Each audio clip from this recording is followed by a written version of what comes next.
Welcome to the Coast to Coast podcast, brought to you by Play Picks and the Lines.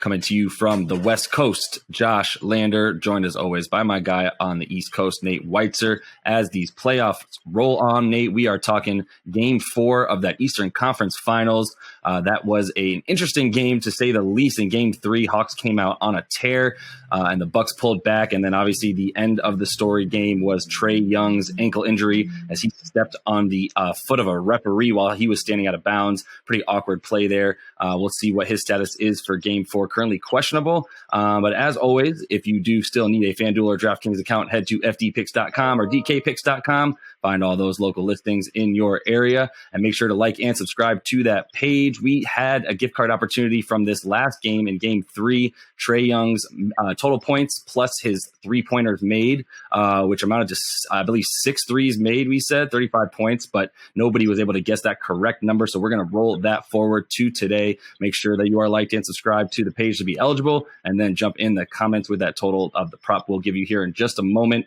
Nate, let's go ahead and jump into Game 4. Yeah, with that injury news, the Hawks opened as 6-point dogs, now up to 7 points. The total opened at 223, and it's down to 219 in most spots. As Trae Young, expected to hopefully play through the injury, but without his offense, we're expected to see a lot less offense in this game, and Atlanta a deserved underdog. Looking at the series now, the most likely outcome being that the Bucks win the next 2 is minus 130 on DraftKings. And if the Hawks can get a game and the Bucks win in 6, you can get plus 270 on that outcome. And the Bucks are the championship favorites, minus 112, in front of the Suns at plus 110. Without Trae, the Hawks are not a good team in any way, shape, or form. Their net rating this year was negative 4.5 in the 9 games he missed, and they scored only 104.8 points per game versus 115 when he's out there. Obviously, that becomes even worse when your second ball handler and shooter is badly hobbled. Bogdan Bogdanović playing through it, but he, after a decent start, wound up going 2 for 10 from deep.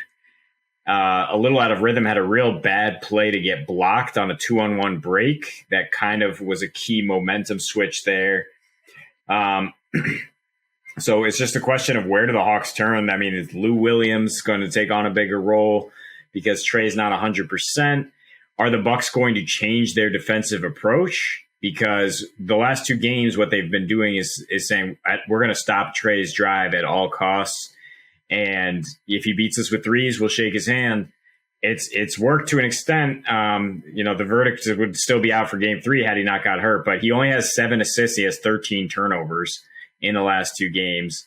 That's not, cut into John Collins' production tremendously. It's just cut into the overall efficiency of that Hawks team. And so I think our starting point is just to look at unders for the Hawks.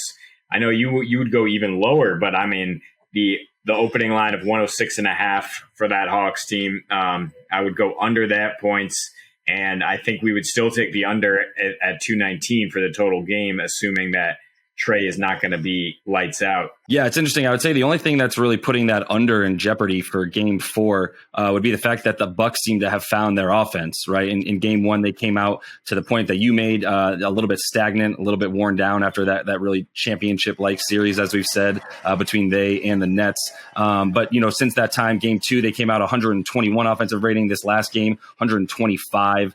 So they've really found something. Obviously, Chris Middleton was the story on offense for the Bucks in Game 3. It's interesting, once again, that his real tear of 20 points in the last roughly really just the fourth quarter, that really set, it seems like it would have been a pretty epic battle between he and Trae Young if Trae hadn't stepped on a referee's ankle.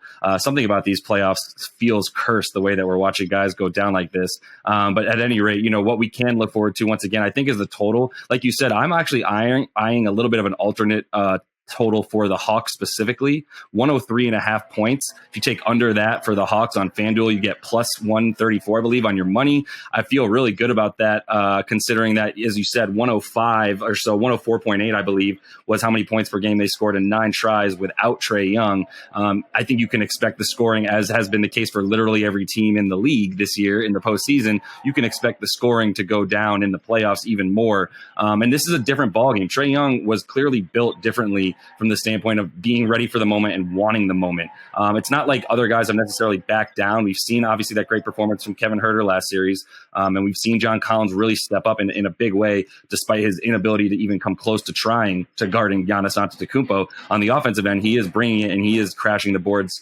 enough to average about a double-double. So it's just not necessarily what they need on the wing. Even Bogdanović, who is still a little bit hobbled, isn't a ball handler and playmaker, right? He's a scorer, and that's where they rely that heavily on Trae Young. Maybe there's a Lou Will game in here. We don't know if Trae's playing. As we said, it's a bruised ankle. He's still questionable, but what I do like relying on is, as we said, the unders for the Hawks regardless, because a hobbled Trae is basically a useless Trae with how small he is, and he's just a spot-up shooter at that point, to be honest. And then, on the other side of the ball, watching the Bucks offense come to life. I think we said we both like Chris Middleton's point total in this game at 23.5. I personally think Giannis 30 points is likely. So if you want maybe a player performance double with Giannis to get 30 and a Milwaukee win, I haven't seen that up yet, but I'm sure that's going to be close to even money at best because of how, Giannis is averaging more than 30 a game in this series. But that's where I'm starting. And before I toss it back to you, Nate, I did want to make the gift card clear to everyone here. We're looking for the total points scored by both Giannis and Chris Middleton, their combined point total. Make sure you're liked and subscribed to the page. Jump in the comments with that number of what you think for Game 4 and be eligible to win that gift card. Yeah, and you talked about the Bucks. Trae Young being ineffective, and the Bucks have figured him out in terms of playing the right lineup, which I said after Game 1, and this is simple: put Giannis at the 5, play more PJ Tucker, more Pat Connaughton, be more athletic, so you can deny his penetration. And sure enough, that small lineup with Giannis at the 5 was plus 18 in Game 3. Yes, Trae got injured, so that clearly factors into it, but outscoring them 25-9 in the final 8 minutes, 45 seconds, and shooting 10 for 12 from the field, which is mostly just Middleton going out of his mind. It's just very impressive in terms of being able to close. I think the Bucks had their, they've been awful in game ones in the past, but once they figure teams out, they can pull away. So it's not a question for them to cover, but I'm looking at that as Giannis playing more minutes. I would be looking at his rebounds to get over 12.5 at more minutes at the 5, that is. And the points, rebounds, assists for him at 51. I think that's definitely in play as well. Yeah, Middleton just to score 30 points on DraftKings is plus 320. I don't see any reason to shy away from that just on the odds of it. It's just great value.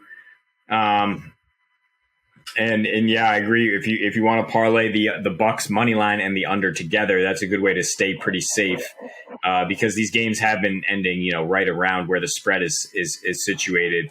I'm not going to guarantee they'll cover, but I think they will win this game with Trae diminished, and they will probably do it with solid defense down the stretch. And that is why we always go back to our trusty standby of when we think that the better team has the opportunity to blow the other team out, which does put your total of the game, the game total in jeopardy. If the Bucks go off and score 130, right, like 219 as a total, it doesn't seem that great. But if they do go off like that, I don't think the Hawks, regardless, are able to match what they have on offense. Once again, with a hobbled Trae Young, this game at best for the Hawks, they're going to get this thing really mucky. And hope that they can keep the Bucks out of transition. Otherwise, I would say that they are toast. So we'll look forward to seeing if the Hawks can keep this series close. If they do go back to Milwaukee tied up at 2, this is still obviously a really close series, but right now everything is coming up Milwaukee. Make sure to like and subscribe to that page, guys. We have that that gift card prop opportunity for you. Combined total points of Giannis and Chris Middleton in Game 4. Looking to get that out to somebody. So jump in the comments with your guess there, and we'll be back as these playoffs roll on. Until then, happy betting.